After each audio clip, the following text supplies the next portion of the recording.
Hello everyone, nubkeks here. Welcome back to Nubrates, where we've got some news for CvC this week. It is a non-personal reward CvC, but yeah, I will be here tomorrow. We will be streaming, and yeah, I'll be starting my stream around when this tournament begins, and usually stream for 2 or so hours.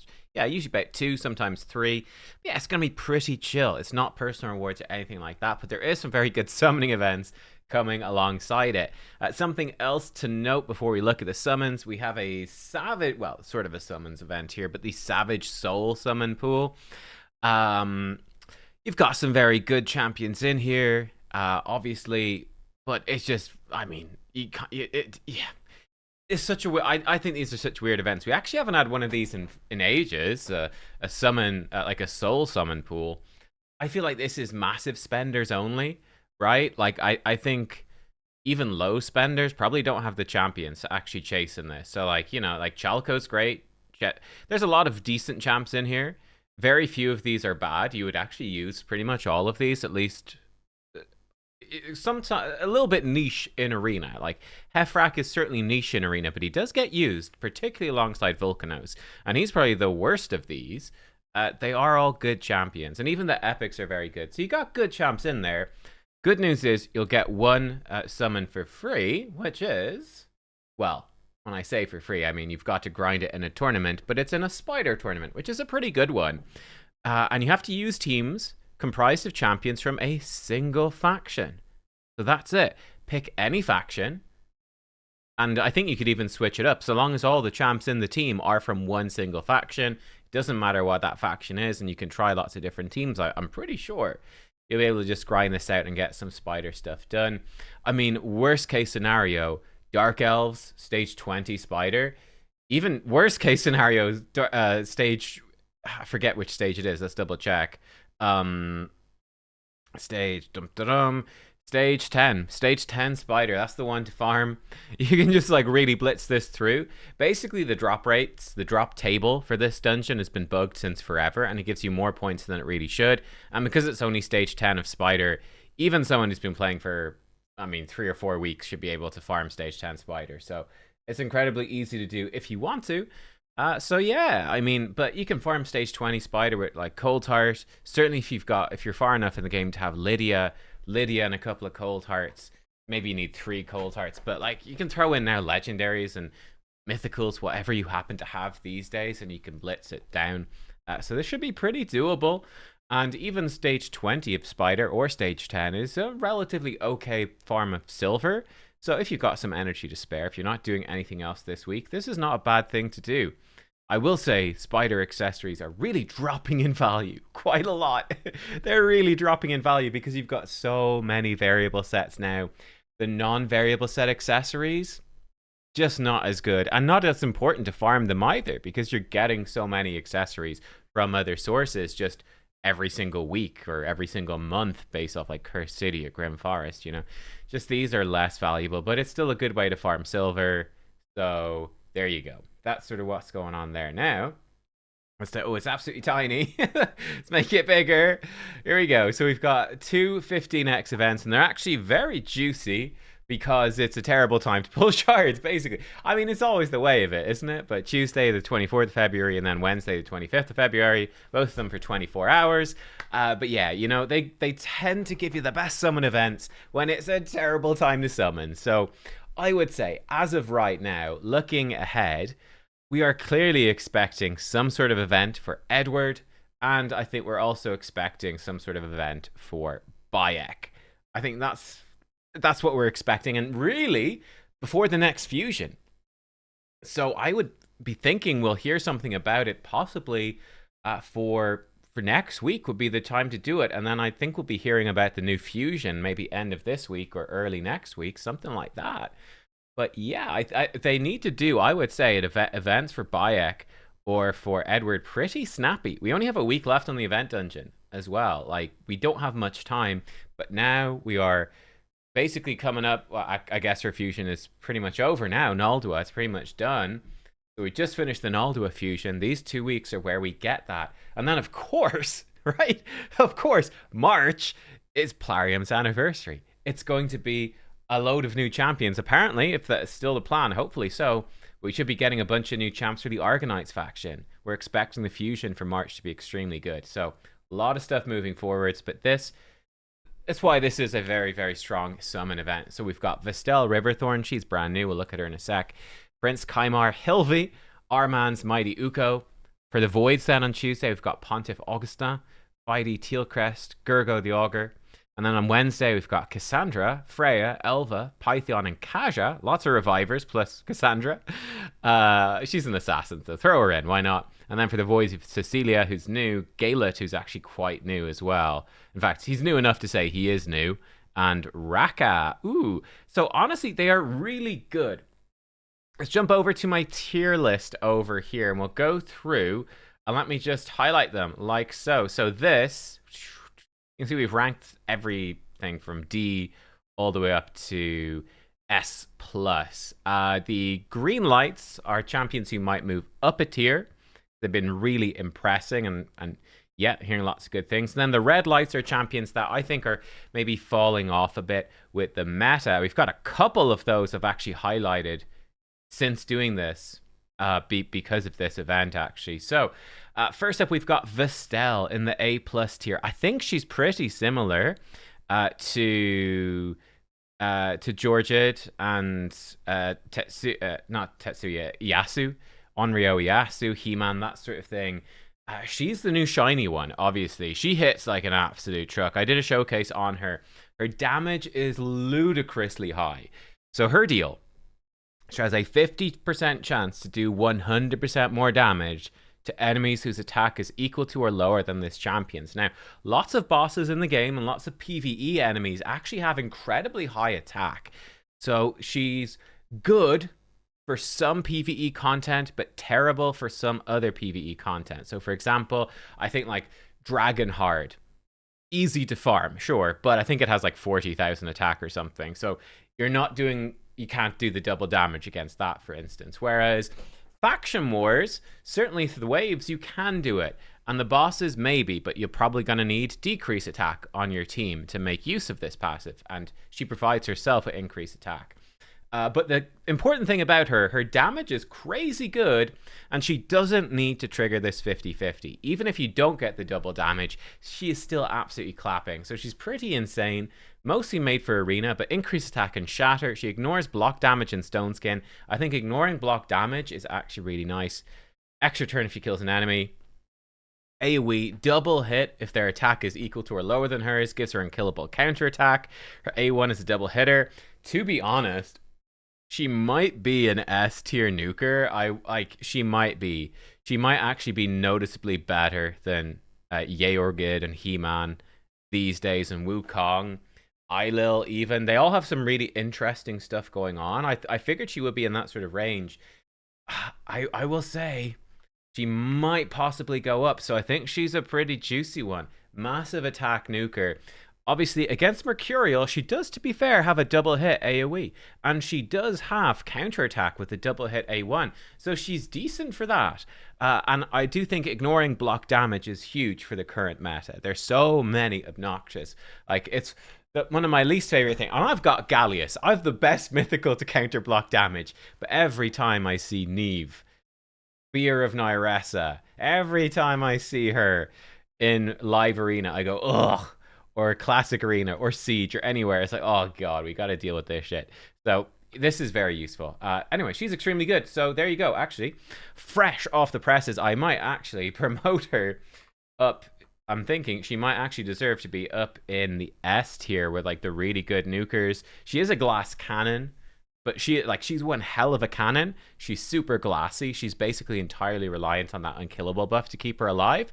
But there's not as many ignore unkillable champions at all in arena. So actually, at the moment, she's quite safe. I would expect more ignore unkillable champions probably to come into the meta. So do watch out for that. But I do think she's very strong.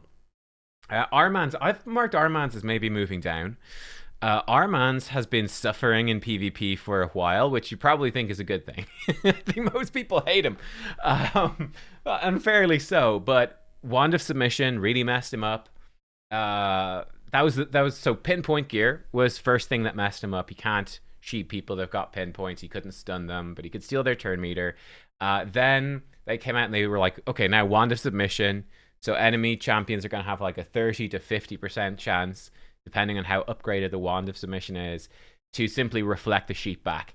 Armanz get sheeped instead of them, or Armanz get stunned instead of them, and that's pretty crippling for him. Now we've got Mercurial gear as well, and it's like, okay, he's got a single hit AoE, but he can't polymorph anyone with Mercurial, he can't remove their buffs, he can't steal their turn meter or stun them, he just has a single hit AoE. It's like, okay. So Armanz has been suffering. It's funny because he's so blatantly overpowered. Like he's blatantly this high up, but he's not very useful for PvE. I mean, he's good for faction wars, for crowd control, but he's not very good for like clan bosses at all, or like anything like that. Not particularly useful apart from wave content. And in PvP, he's become super unreliable. I have a 6-star Armanz. I bought his 6-star soul with red essence. It took months to save it up. I'm not using him anymore. Not like barely using him at all. He's so unreliable. So yeah, I'm not going to give him like the down arrow right now. This is very much a debatable, does he go down? But I think arguably he could go down. Just the meta has been pretty brutal to the guy, to be honest. If you think about it, this time last year when Fabian came out, Fabian, by the way, I would be moving. I'm almost certain I'd move Fabian up to S+. Yeah, like when Fabian came out, it was that whole debate: who's better, Fabian or Armanz? Remember, literally this time last year, March last year was when Fabian came out. March the previous year was when Armanz came out. It was such a big debate: is Fabian as good as Armanz? How could he be as good as that? Is he really that good? I think you look at it now, March 1 year later, I think Fabian is far better than Armanz. You see him far more often. So anyway, that's a lot to say about him. Kymar, I think I would move down. Oh, I've put him from the top of A+ to the bottom of A+. No, I think he probably goes down to A tier, which is still, again, in the grand scheme of all the champions in the game, it's still really good. But again, he's not as crazy as he once was. Like, time is just moving on. Now, what he does do, which is very, very valuable, pretty much the main thing he does, which is very valuable, is he fully resets all your ally skills with a 20% turn meter boost. So it's very strong for speed farming dungeons, etc. I just do think that speed farming dungeons, etc., is something that's become increasingly easy as time has gone on, because we're getting relics now, people collecting more souls over time. Just the champions are getting ludicrously powerful as well. Speed farming stuff is not as big of a challenge as it once was. He's still very good. I think he's still A tier because it's a full reset, which is quite unique. And then he's got decent moves here as well. This A1 actually quite strong, believe it or not, for faction wars. You can actually build him to pump out.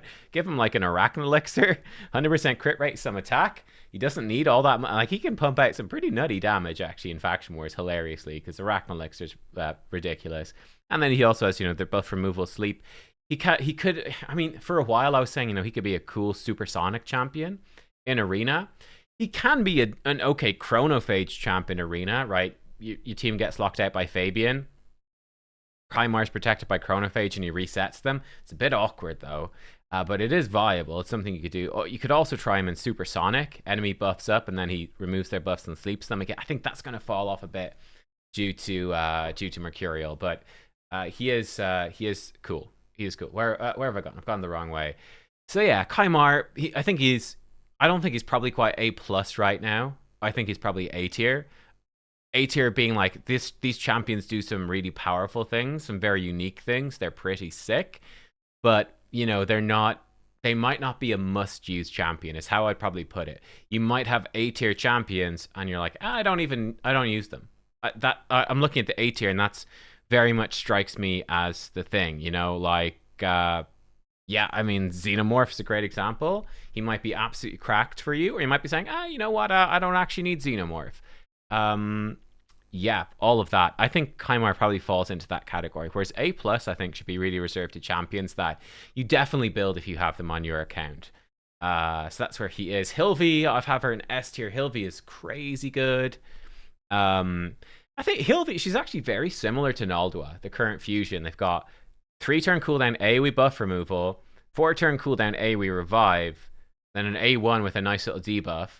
I think Naldua has a much stronger A1. But Hilvi has crowd control, which is better than I think the decreased defense for PvP at least. And her A3 is better as well, and she's got a cool passive, better aura. But they're pretty similar. There's not a huge gulf between them, to be honest. But Hilvi is just crazy, super strong, really doing well in Mercurial meta. She's been a nightmare. Yeah, she's super good. Hilfi is insane right now. Very, very, very nice champion. And then who's the final one? Uko.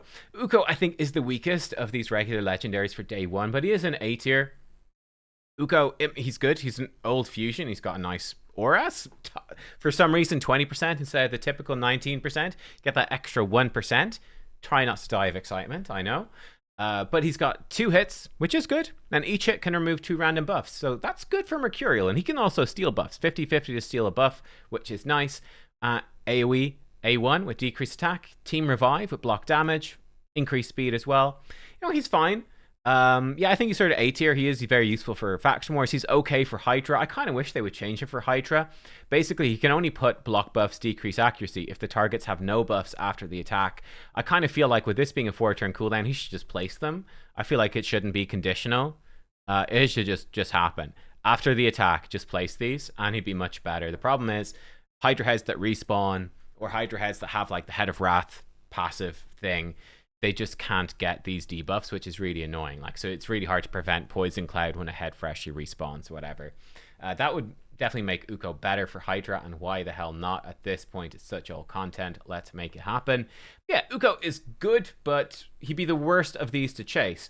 However, we also have the next day. So the next day we've got Freya. We've got lots of A+ champions here. Freya, Elva, and Pythion. I think Pythion, you can't really see it because he's got a red background, but I put him with the red mark as well. He might go down into the A tier as well, be more in line with Kaja, with Freya and Elva being a bit better, which I think is fair. Pythion, he's bringing you in, he brings you in, he's super defensive, right? He full team revive with strengthen, full team debuff removal with a big heal. It can potentially be a massive heal if they have lots of debuffs, and it gives you block debuffs. It's a lovely combo. Debuff removal with block debuffs is great. Healing on his A1, damage reduction on his passive. Yep, he is just tanky reviver. He's the definition of a tanky reviver. He has no offensive benefits whatsoever, but he's bringing you everything you want to stay alive. He's a great champion, and he's super easy to use because he's simple. He's simple. He gets the job done. I think wrong faction, Elva is better overall. She's not as tanky as Pythion, but she's bringing you increased speed, which is nice. Healing on the A1.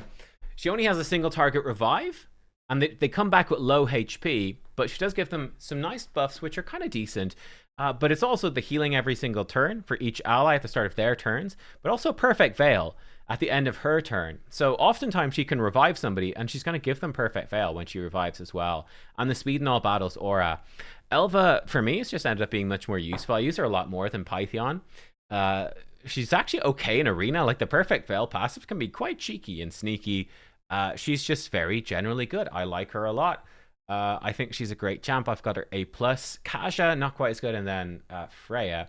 Kaja is one of the weaker ones of the revivers. Her unique thing is big base speed, 112. The standard speed aura. And then a 20% turn meter boost with block debuffs. So, I mean, I think Biohack was famous, a content creator who was famous for, I can't remember if he had a +2 or +4 Kaja or something, but he just went all in on Kaja. And, right, because nobody else was going for Kaja, it meant in live arena that he suddenly had this champion that she's not as strong as the other champions who were meta. So you don't want to ban her.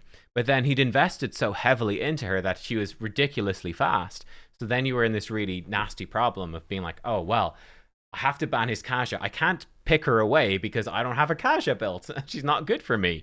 It was a really interesting strategy. So she was, it's sort of an interesting way to play the game, is to pick an underrated champion and to really heavily invest into them. And he would be investing into Prism events and stuff for her and all of that. But get her just totally pimped out, and then you could make use of her. She's got a Team Revive. She's a combo with Timid the Fool, which is okay. But yeah, turn meter reduction is weaker against her. This is really nice. If Timid is there, she actually gains turn meter instead of it being decreased, which is super cool. But yeah, I think she's a weaker one. She is useful, But I think she's like A tier. The other revivers are generally a bit better. Oh, and then Freya. Freya's very solid. Her and Kaja both a bit like budget Sifi again. She also has a 20% turn meter boost with block debuffs. Freya, though, also has a remove debuffs, and she's got 2 turns of block debuffs, whereas Kaja only had the 1. So Freya's a bit better at this than Kaja was generally. She doesn't have a revive though, but she brings you increased defense and a really big shield. She has the cheat death passive, and she can actually pump out some decent damage with her A1s. She scales up to 50% more defense, which is increasing her damage through her passive. And then she is, it's over here, counterattacking with her A1 once per turn when a shield buff placed by her is broken. Yeah, I don't see her so much in Arena anymore. Again, I feel like she's very, very good, but I think she's fallen off a little bit in Arena, again, because we have just such crazy powerful stuff. I think A+ fits her quite well. Support, very strong in a lot of different content, bringing you a ton of protection and actually some decent damage potential. Lots of ways you can build her. I think she still belongs in A+. But yeah, I think Python I'd probably be moving down a bit. Oh, and then of course Cassandra. I have her in B+ right now. I'm pretty sure I actually should move her up to A. I think that's more appropriate for her. Yeah, so the funny thing about Cassandra, I think Cassandra is going to excel, or would excel, in 3 particular areas, which are number 1, Chimera auto battles, which we know are probably coming this year, but aren't here yet. Argonite's Faction Wars, which is definitely coming sometime in 2026, but obviously isn't here yet. And she'd be really good in Cursed City as well. I'm pretty sure Argonites are not enabled in Cursed City either. So I think the areas where she's best, she's not, just don't exist. Unfortunately. She is generally good in Chimera, for sure. I think she's quite decent she's something to consider in Arena now, in a Mercurial meta, to be fair. Because she's got a cool A3, she's got a very strong A1, especially when she's less than 50% HP. It is a cracking A1. So it's something to consider. And again, with the everything is permitted passive, she can easily kill people with the multi-hits, and if she triggers this, she can easily kill people that are in Mercurial while they've got weaker gear, and she's got a decent speed aura. If Mercurial is gone, she can do an AoE stun, which is very strong. So, yeah, I think it's one of those things where I think she's come out at a bad time. I don't know. She's not crazy by any means. I do wonder. I was very harsh on her. I do wonder if B+ is maybe a little too harsh. I think it probably is. I think she should maybe be up in A, and there's plenty of good champions here in B+ as well. Like Tholan is great, Supreme Kel, like, they're not bad by any means. I don't know. I've got her in B+ right now. I do think she's a limited time champion, which makes her a bit more attractive. But she's probably not as immediately useful as these other champions right now. I think she will carry waves for Faction Wars hard. With the AoE stun, is pretty darn good, and she'll do great boss damage. She'll be very useful when that comes out, but that could be months away, so we'll see. Anyway, then we got the Voids. So, the first day of the Voids, we've got 3 here. Gergo the Augur, Augustin, and Fighty Tealcrest. I've got them kind of 1, 2, 3, as it were, right here. So, Gergo, not bad champ, very good for Faction Wars.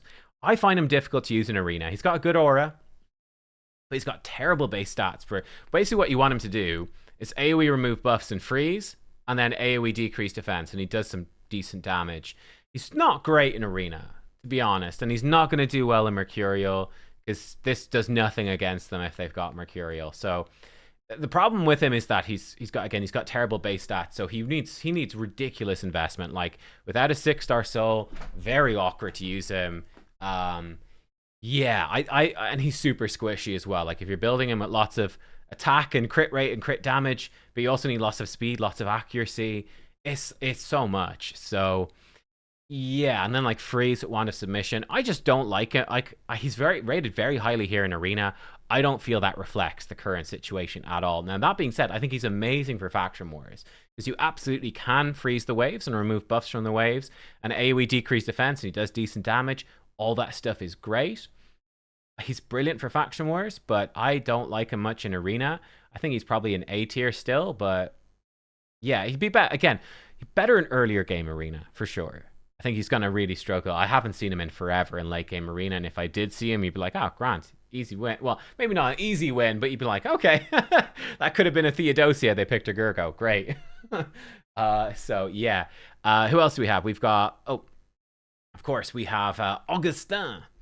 He's a Knights Revenant, so he is new. Lovely. Similar sort of thing.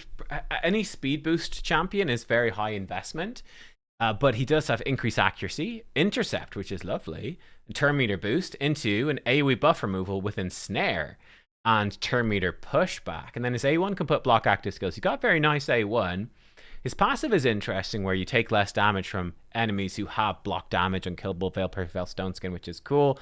And this is very nice as well. When enemies get buffs or healed, have turn meter filled, you can decrease the duration of those buffs.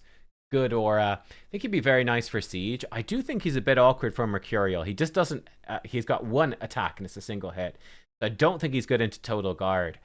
So, although he is very good, I don't know if he's going to really fit the current meta. I think these ratings are... Well, interesting enough, I think he's very good at PvP. I think he's pretty rubbish in dungeons. So I'd be saying for PvE, I'd be like, wouldn't even bother. Apart from Faction Wars. Like, good for wave control. Maybe, like, normal Fire Knight or Dark Fae or something you could use in Snare. I don't know. But he's mostly PvP, and I don't feel like he's insane for the current meta. So, yeah. I have him in A+ right now. Well, we'll see where he goes. He might just drop down to an A in the future. But, I mean, he is a very good speed manipulator. Like, if you can land turn meter boost, turn meter pushback, back-to-back, and Snare is actually pretty sick against a few champions. And then the block active skills is cool. This is a lovely passive as well, where you can be just ripping buffs off of people, which is very nice. So, yeah, and the intercept, team intercept is useful. I don't know. I'll leave him at A+ for now. But I'm not massively hyped about him, to be honest. Now, Fighty, you guys love Fighty. I'm not 100% sure. I've never played with Fighty myself, but Fighty comes in, has the cooldown reduction, so it gives you that ability like a Kymar, but is also bringing increased resist and Perfect Veil, alongside buff removal with block buffs, decreased speed, and a turn meter boost, and then healing on the A1. Kind of a fun little passive as well. I think Fighty is okay for PvP, very strong for PvE content, brings so many really good buffs and debuffs, and the cooldown reset. So yeah, I've seen very little Fighty content, but people absolutely love Fighty. Whenever I talk about Fighty, all the comments want to say is they love Fighty so much. So I've got Fighty in the S, as being really, really good champ. And then we got the final day, Raka, Galet, and Cecilia. This is interesting. I like Raka a lot. I actually was using Raka a bit in Chimera. Now in the recent while, I've just been lazy and I've just been slamming Titus teams into Chimera because, like, I just don't like the content. It's just shit content, frankly. Trying to push Chimera Trials endgame is just shit. But yeah, Raka, I think she deserves a buff, but I also think she's underrated. I think they did a really good job with Raglan, making Raglan really good, especially with how she's panned out with Mercurial. That was possibly planned or maybe just good luck, because I do feel like they've buffed some champions and they've ended up being shit because of Wand of Submission or Mercurial or whatever. But yeah, what was I saying? She's great though. Full debuff removal, increased attack, and a shield. Nice shield. She's got a team revive with block debuffs. The annoying thing is it's a 4-turn cooldown, and she will use this just for block debuffs if there's nobody dead. So you just get block debuffs. That feels pretty rough. Her A1 is nice, bit of healing. Her passive is nice, puts out continuous heals. She also fills allies' turn meters by 10% at the start of her turn. Now, this is very misleading. This has a 2-turn cooldown, so it doesn't happen all that often. I kind of feel like it should just happen every single turn. And she's got a good speed aura. So she's not spectacular, but she is cool. She's very useful for Orc Faction Wars, which is one of the more difficult ones. She's very, very strong for that. I know you do have, like, Yorg is great, Tagore is great. They're really good. Raka is way better for Faction Wars. She just is. Like, getting that block debuffs, being able to remove the debuffs. You're fighting the purple boss in Orc Faction Wars. It's the worst boss. Raka makes a huge difference. So yeah, Raka makes a huge difference. She's really, really good for that. She's good for Chimera. I like her. How did I rate her? I have her in the A tier. That's probably fair. again, like, Void Legendary Reviver should really be A plus or S tier, realistically. I think she definitely deserves a buff. It would be fun. But she is good. She is good. Probably not one to chase in this event, same as Gergo, same as Uko. Not really one to chase, but if you get her, she is very useful. We've got then Galet and Cecilia. Galet, I think, has been pretty underrated, very new. He's not flashy, he's not exciting, but I think he is very strong. So he has an AoE, stun and decreased defense. Cool. No buff removal, so it's like an Odin, but worse. But it has an attack baked in. But then I love that the A3 is very, very good. It's a 4-turn cooldown, but full debuff removal, big heal, shield, big shield, and then fortify. The key thing about this doesn't sound that crazy. The key thing is his passive. For every 10 debuffs this champion's team receives, no cooldown, activates the A3 for free. And when that happens, the buffs are protected. So they get a protected shield and a protected fortify. That can happen very often. I think this guy could actually be pretty juicy. I do think that this makes him actually pretty good. It's a very strong passive. This could be very good against several bosses. Could be very good in PvP. He's definitely one to watch. Yeah, I guess like he sort of came out after Grim Forest or alongside Grim Forest, and very few people actually have him. I think it'd be insane for Faction Wars. Yeah, I'm curious. He's one to watch. I actually think he's pretty strong. I think this passive makes him quite strong. But we'll see. We'll see. I have him rated pretty highly right now. Perhaps he deserves to go down. I don't know. But I think he's like A tier at the very least. I do think he's very good. And then Cecilia is like, I think, a pretty clear winner. PvE champion, but very, very good. She comes in. Yeah, people loving Cecilia. Not really a surprise. She's got a double hit, enemy max HP nuke, AoE, double hit enemy max HP on a 3-turn, and she's void. That is extremely useful. And perfect veil on everyone as well. She also has increased defense, strengthen, and counterattack for her entire team, which is insane. And then her A1 can heal. Her passives are kind of bad. Her passives kind of suck. Her aura is fine. Her base stats are very good. But yeah, you can't go wrong with double hit AoE enemy max HP. There's very few champs that can do it. Acrisia, Wallmaster Atharion can do it. Obviously, Marius is a triple hit. He is the best enemy max HP champion. I think she's just better than Acrisia, though. Like, it's just more utility. It's more useful. She is just better than Acrisia. I'd say Marius is better, but she is very, very good. So Cecilia is excellent. So I have her an S tier, which I think is fair enough. It's just, it shows you 2025, 2026 in Raid is kind of insane, where you now have a double hit enemy max HP champion with perfect veil, by the way, who's also bringing you team counterattack on a 3-turn cooldown, team counterattack as well. Like, that would have been unthinkable 3 years ago. And nowadays it's like, oh yeah, this is fair. That's fair. That's fine. So there you go. So putting it all together, who would I be pulling for? For me, let's put this in. What color will we use for this? Let's go light blue. For me, I'd be going for Cecilia number 1. And I'd be going for probably... Let's go... No, we should go purple. It's more clear. So we'll go purple. I go for Cecilia number 1 and Feidi number 2. Although I've rated them very highly, Galet and Augustin, I am still, because they are very new as well, and we've seen very little of them, I'm still a little bit on the fence with them and their value. So maybe steer away from them. Even though I've rated them highly, it's the nature of rating. You get more confident with rating the more that you see of a champion. So yeah, I think that Feidi and Cecilia are both excellent and will hold value quite well. I'm not so sure about them. But there you go. You got avoid each day. That's better if you are going for it. And then I would definitely go for Hilvi number 1 if you missed her. And then probably Vestelle number 2, to be honest. And I put Kymar number 3. I probably would put Kymar number 3. You know what? I'm going to give joint third to that. No, I'm not going to give. I'm going to give Freya 4. Yeah, I'm going to go like that.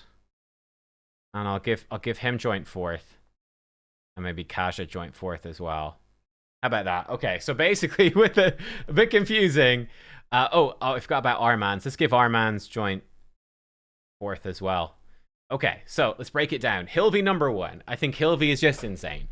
Giga Chad for Dwarf Faction Wars. Very, yeah, just a beast. Really strong for Arena. She is really, really good. She's got the combination with Tormin. I didn't talk about it much, but it's a very nice combo as well. If you get Tormin, she makes Tormin doesn't make her better per se, but she makes Tormin significantly better, and they are a worthwhile duo for sure. Very impactful in all Arena and Siege content. She is great.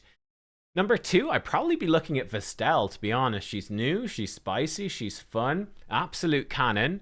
Glass cannon to a T, but I think she's pretty sweet, and I think she's one to watch. Again, I only did a little bit of testing on her. I was blown away by her damage, so I'm going to say her pretty highly rated, and people don't have her. So, you know, you've got that surprise factor in live arena, which is pretty potent as well for the next little while. For third place, I'm putting like Kaimar or Elva, both in third. Kaimar, pretty much, do you need that reset? Does it open up teams for you? If you don't have anyone who can reset, he is valuable. Elva is always good. Elva is always great. Very strong for faction wars. Brilliant reviver, very useful for any PvE content, PvP. She's not the best of the best, right? Like Star Sage Galathir is just better in every way, okay? He's just better. But Elva isn't easier to get than Star Sage Galathir, and she's very solid. So you can't go wrong with Elva. She's sort of a definitive reviver. Compared to Pythion, I think she's got more offensive benefits. Not quite as strong at keeping your team alive, but she brings you the increased speed. She's just quicker, snappier. I like that. I'm putting Pythion and Freya and even Kaja at joint fourth, to be honest.